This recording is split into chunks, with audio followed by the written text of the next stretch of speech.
C'est vrai qu'on peut commenter des matchs de foot lorsqu'on est journaliste dans le sport, mais on ne fait pas que ça.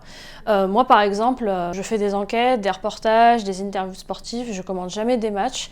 Et c'est un métier qu'on peut exercer de façon assez variée. Par exemple, on peut travailler à la télé, on peut travailler à la radio, et on peut aussi travailler en presse écrite, ce qui est mon cas pour le coup.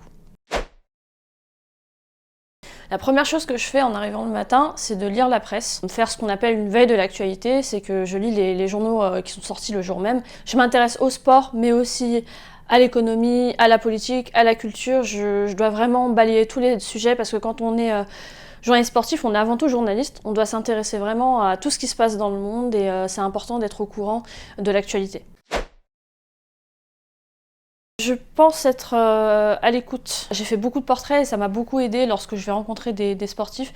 Je me souviens d'un portrait que j'avais fait d'un gymnaste qui s'appelle Samir Aït Saïd, un gymnaste français, et en fait je l'avais suivi pendant une journée, pendant sa formation de kiné, et j'avais été vraiment attentive à la façon dont il suivait ses cours, au fait qu'il était calme, au fait qu'il écoutait vraiment l'enseignante, etc. D'être à l'écoute, ça permet de cerner ce qu'on ne voit pas forcément chez une personne publique. Ouais, c'est vraiment un rêve de petite fille. Quand j'étais en primaire, j'adorais déjà faire des dictées, des rédactions.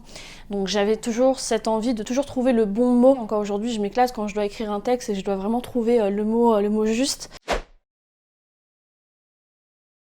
Ma plus grande fierté, c'est d'avoir réussi à publier mon premier livre. Et aussi parce que c'était un sujet qui est pas beaucoup médiatisé. L'évolution des sportifs, l'évolution des femmes dans le sport. On sait qu'on parle beaucoup plus dans la presse des sportifs que des sportives. Et du coup, ça me tenait à cœur en fait de faire un livre sur les sportifs, de raconter leurs histoires. Et du coup, c'est quand même une grande fierté d'y être parvenue. C'est un projet dans lequel en plus je me suis beaucoup investie.